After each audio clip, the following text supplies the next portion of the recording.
The rain pounded against the windows of the old Victorian house in suburban Chicago as 14-year-old Hunter Thompson stood trembling in the living room, his father's face twisted in rage. "You're not my son anymore," his dad bellowed, shoving a duffel bag into Hunter's arms, the words slicing through the air like a knife. In that instant, Hunter's world shattered. He was out on the street, alone, because he dared to admit he was gay. Hunter stumbled down the porch steps, the cold November wind whipping at his thin jacket. He had nowhere to go, no plan, just the echo of his father's voice ringing in his ears. "No faggot under my roof." His mother had stood by silently, tears in her eyes, but she hadn't stopped it. She never did. The neighborhood lights blurred through his own tears as he walked aimlessly, the weight of rejection pressing down like a physical force. By dawn, he found himself at a bus stop, hitching a ride to downtown Chicago, where the city's underbelly welcomed lost souls like him. Survival became his only focus. Hunter slept in shelters when he could, panhandled for food, and avoided the predators who lurked in the shadows. He met other kids like him, runaways, rejects from families who couldn't accept them. One boy, Jamie, shared his story of being beaten by his uncle for holding hands with a classmate. "Society says we're broken," Jamie whispered one night in a crowded youth center. "But we're not. We're just different." Hunter nodded, but inside, doubt gnawed at him. Was he broken? His father's words haunted him, fueling a fire of anger and self-loathing. School was out of the question at first. Hunter forged documents to enroll in a public high school under a fake name, but the bullying was relentless. Whispers in the hallways, slurs scrawled on his locker. "Fairy," "pervert." Teachers turned a blind eye, claiming it was just kids being kids. One day, a group of jocks cornered him in the bathroom, shoving him against the wall. "Go back to where you came from, queer." Hunter fought back, earning a black eye and a suspension. It was his first taste of standing up, but it cost him. Expelled, he was back on the streets. In those early months, Hunter grappled with his identity. He volunteered at an LGBTQ+ center, where counselors talked about pride and acceptance. But how could he feel proud when his own blood had discarded him? He attended group sessions, hearing stories that mirrored his own. Parents quoting Bible verses to justify hate, communities shunning their own.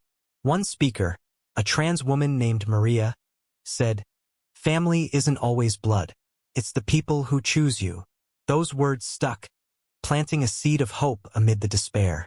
As winter turned to spring, Hunter found a part-time job at a diner, washing dishes for under-the-table cash.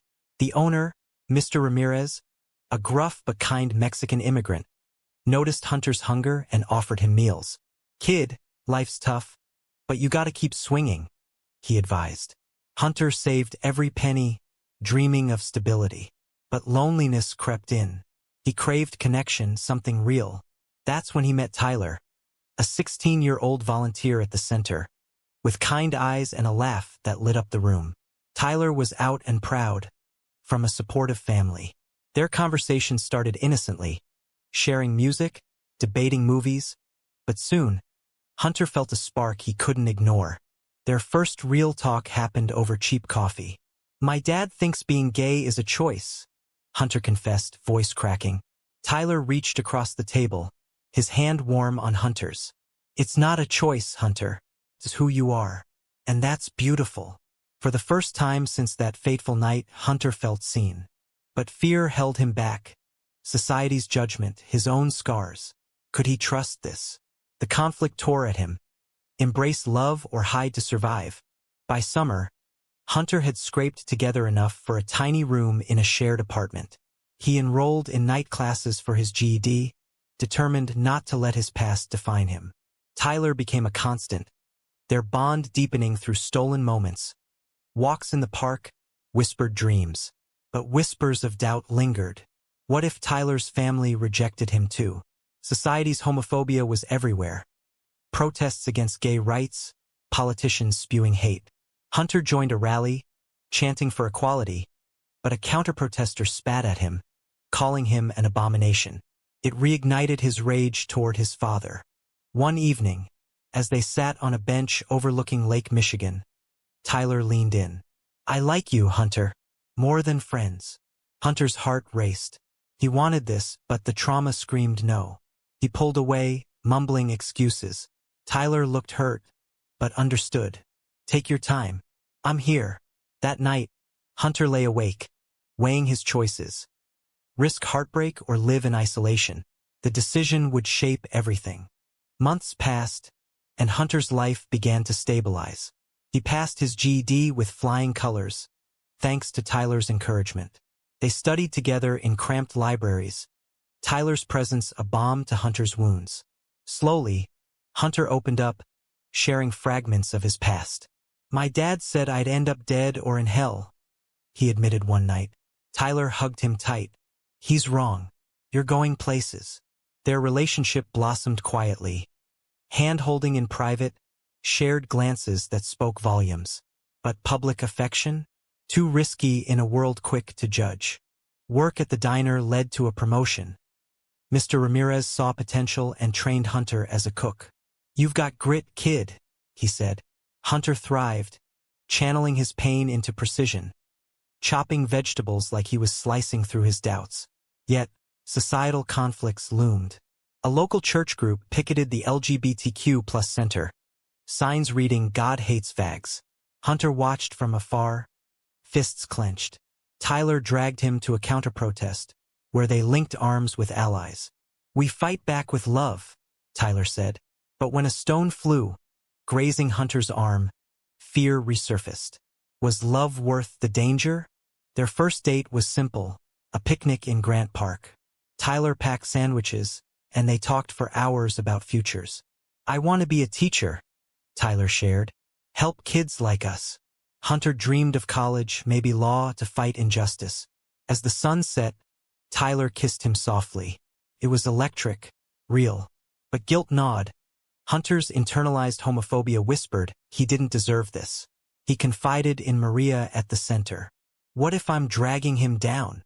She replied, "Love isn't a burden. It's strength." Challenges mounted. Tyler's family invited Hunter for dinner. Nervous, he went, but the warmth overwhelmed him. Tyler's mom hugged him. "We're glad you're here." It contrasted sharply with his own family, stirring envy and anger. Why couldn't his parents be like this? That night, back home, Hunter broke down. "I miss them, even after everything." Tyler held him. "It's okay to grieve." Their bond deepened, but so did the external pressures. Hunter applied for scholarships, aiming for community college. Rejection letters came first, citing his unstable background. "They see me as a risk," he vented. Tyler helped rewrite essays, emphasizing resilience. Finally, acceptance came with a full ride. Excitement bubbled, but doubt crept in. College meant exposure. What if peers rejected him? A campus visit revealed subtle homophobia. Frat boys joking about gays. Tyler reassured, "We'll face it together." Their relationship hit a snag when Hunter's past resurfaced.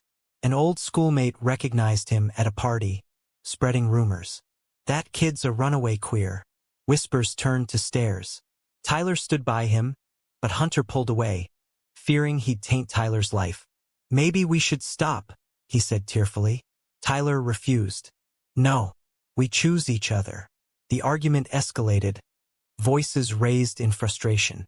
Hunter stormed out, wandering the streets, echoing his first night alone. Hours later, he returned, apologizing. "I'm scared." Tyler nodded. "Me too, but we're stronger together." Society's debates raged on. Gay marriage bans were hot topics, with politicians like Hunter's father supporting them. Hunter watched news clips, seeing his dad's face in crowds at anti-gay rallies. It fueled his determination. He volunteered more, organizing youth groups. One kid, similar to his younger self, shared a story of parental rejection. Hunter mentored him, finding purpose in pain. As college began, Hunter moved into dorms, Tyler visiting often. Their love grew, but so did conflicts. Tyler wanted to come out publicly. Hunter hesitated. "What if it costs us jobs, friends?" A heated discussion ensued. Hiding is letting them win, Tyler argued. Hunter countered. Surviving is winning. The tension built, testing their bond. Would compromise come or fracture? By year's end, Hunter excelled in classes, majoring in social work. He wrote papers on LGBTQ+ rights, drawing from experience.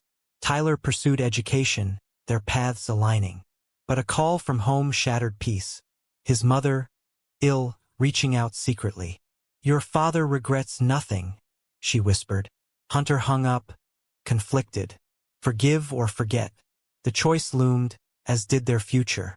Years blurred into a tapestry of growth and struggle. Hunter graduated college with honors, landing a job at a nonprofit advocating for LGBTQ+ youth. Tyler, now a teacher, supported him every step. They moved in together in a cozy apartment in Wrigleyville, Chicago's vibrant neighborhood. Mornings were filled with coffee and kisses, evenings with debates on society's progress or lack thereof. Gay marriage was legalized nationwide, a victory they celebrated with tears. But backlash followed. Hate crimes spiked, religious groups pushed back. Hunter's work exposed him to heart-wrenching stories. A teen evicted like him attempted suicide. Hunter counseled him, reliving his trauma. You're not alone, he said, meaning it. Tyler noticed the toll. You can't save everyone. Hunter snapped. But I have to try. Their arguments grew frequent. Hunter's obsession with work versus Tyler's plea for balance. We're building a life, Tyler urged. Hunter feared complacency. Society's acceptance felt fragile. A promotion came, making Hunter director of youth programs. He spearheaded initiatives against conversion therapy, testifying in state hearings. Opponents, including conservative lawmakers, grilled him. This lifestyle is a choice, one sneered. Hunter retorted, love isn't a choice. Hate is. The room erupted in applause and boos, highlighting divides. Media coverage followed, painting Hunter as a hero or villain depending on the outlet. Hate mail arrived. You'll burn in hell. Tyler worried for his safety. Their relationship evolved amid this. They discussed marriage, but Hunter hesitated. What if my family ruins it? Tyler proposed anyway, on a snowy evening walk. Marry me, Hunter. Let's show the world. Tears froze on Hunter's cheeks as he said yes. Planning the wedding brought joy, but also conflict. Inviting his parents? Tyler pushed for reconciliation. Hunter resisted. They threw me away. The debate strained them, revealing unresolved wounds. Society's shifts mirrored their personal battles. Pride parades grew, but so did anti-LGBTQ+ legislation in other states. Hunter traveled for advocacy, leaving Tyler behind. Distance bred insecurity. Are you pulling away?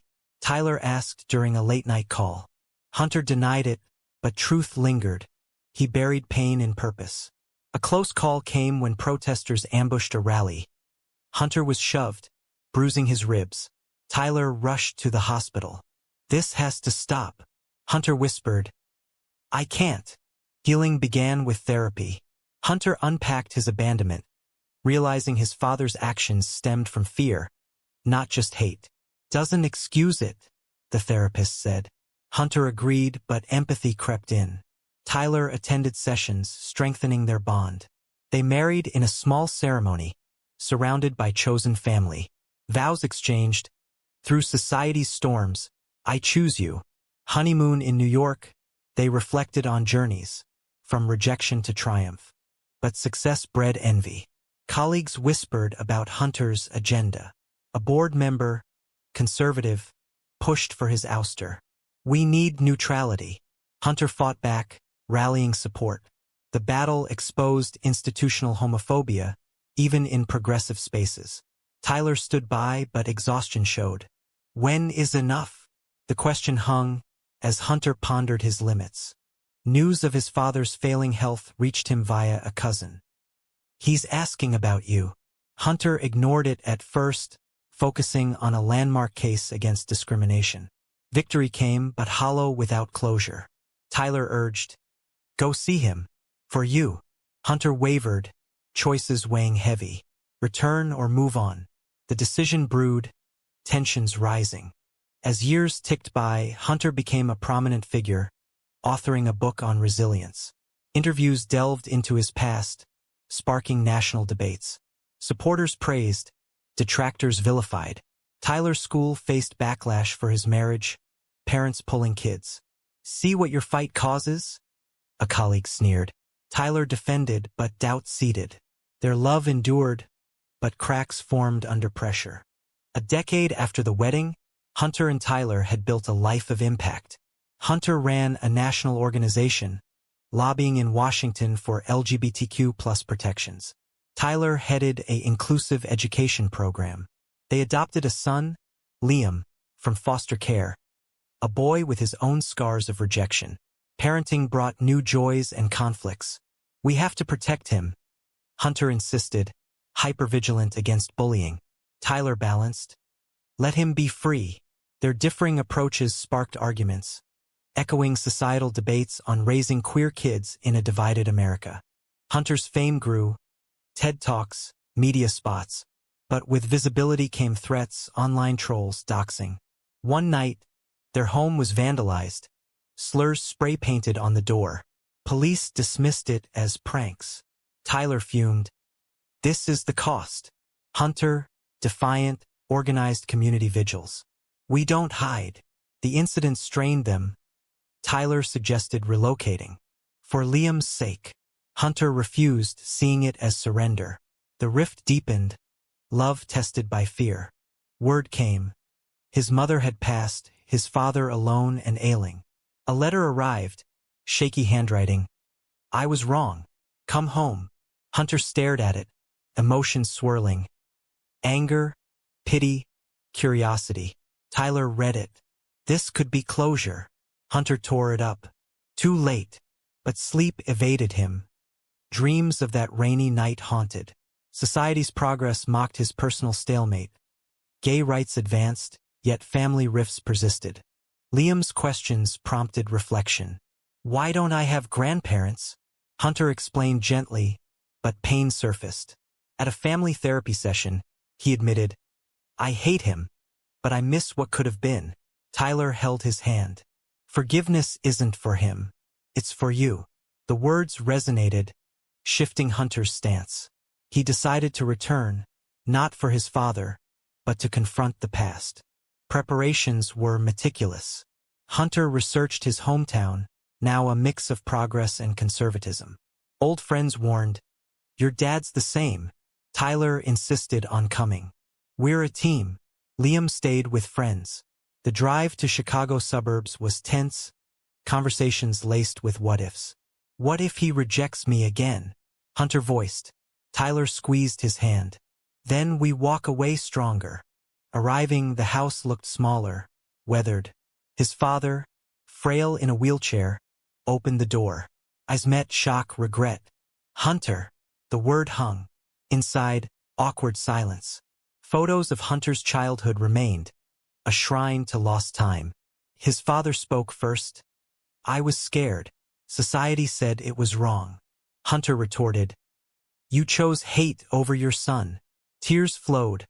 Apologies tumbled. "I followed the church blindly."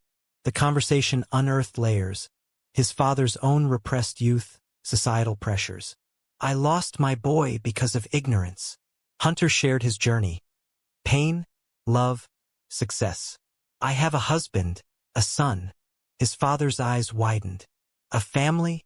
Pride flickered amid shock. But old prejudices surfaced. "Is it right?" Hunter challenged. "Love is right." The exchange was raw, disputing norms, choices. Tyler joined, his presence a statement.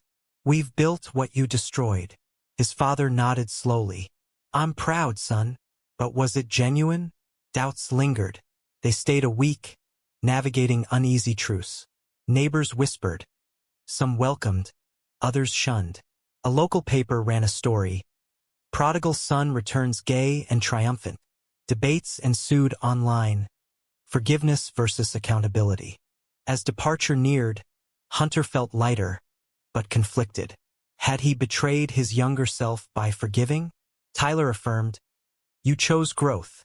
The visit sparked national discourse on family reconciliation in LGBTQ+ communities. Hunter pondered, was change possible or performative? Back home, the visit's aftermath rippled. Hunter's organization buzzed with his story. Donors surged, but critics accused him of softening on homophobia. Forgiving abusers enables them, one activist argued. Hunter defended in an op-ed, personal healing doesn't excuse systemic hate. Debates raged on social media, polarizing views. Tyler supported, but privately worried. Did it help? Hunter nodded. It freed me. Liam thrived, inspired by his dad's resilience. At school, he faced teasing for having two fathers. Hunter coached him, stand tall. But when Liam came home crying after a bully's taunt, old wounds reopened. Why do people hate us? Hunter hugged him. Fear of difference. They attended family pride events, building community armor. His father's health declined rapidly. Weekly calls became routine, awkward at first, then deeper. Tell me about your life, he'd ask. Hunter shared milestones. Liam's first soccer goal, Tyler's promotion. In turn, his father reflected, I missed so much. Regret colored every word. Society's evolving views influenced him. Watching news of pride parades, he'd say, things are changing. Hunter agreed, but reminded, too slow for many. A crisis hit when anti-LGBTQ+ bills resurfaced in Congress. Hunter testified again, drawing from personal history. Rejection kills, literally. Opponents cited traditional values. The hearing went viral with Hunter's story at center. Supporters rallied. Detractors doxed his family. Tyler exploded. Enough! Think of Liam. Hunter paused, reevaluating. You're right. Balance. His father passed quietly, leaving a will, the house to Hunter with a note. Make it a home for love. Shockwaves hit, inheritance from the man who disowned him. Hunter debated selling, but Tyler suggested renovating for a youth shelter. Turn pain into purpose. They did, opening Thompson House for displaced LGBTQ+ kids. Ribbon cutting drew crowds, media hailing it as redemption. At the opening, Hunter spoke, I was kicked out at 14 for being gay. Years later, I returned stronger. Guests included old allies, even his father's church friends, some apologetic. One said, he changed because of you. Hunter wondered, true growth or deathbed remorse? The event sparked controversy. Critics called it performative forgiveness. Supporters lauded healing. Life settled into rhythm. Hunter and Tyler grew old together, Liam becoming an advocate himself. Reflecting on his journey, Hunter wrote a sequel book, questioning societal norms.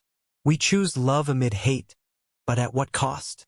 In the end, as Hunter stood before a mirror, scars faded but present, he pondered the ultimate choice.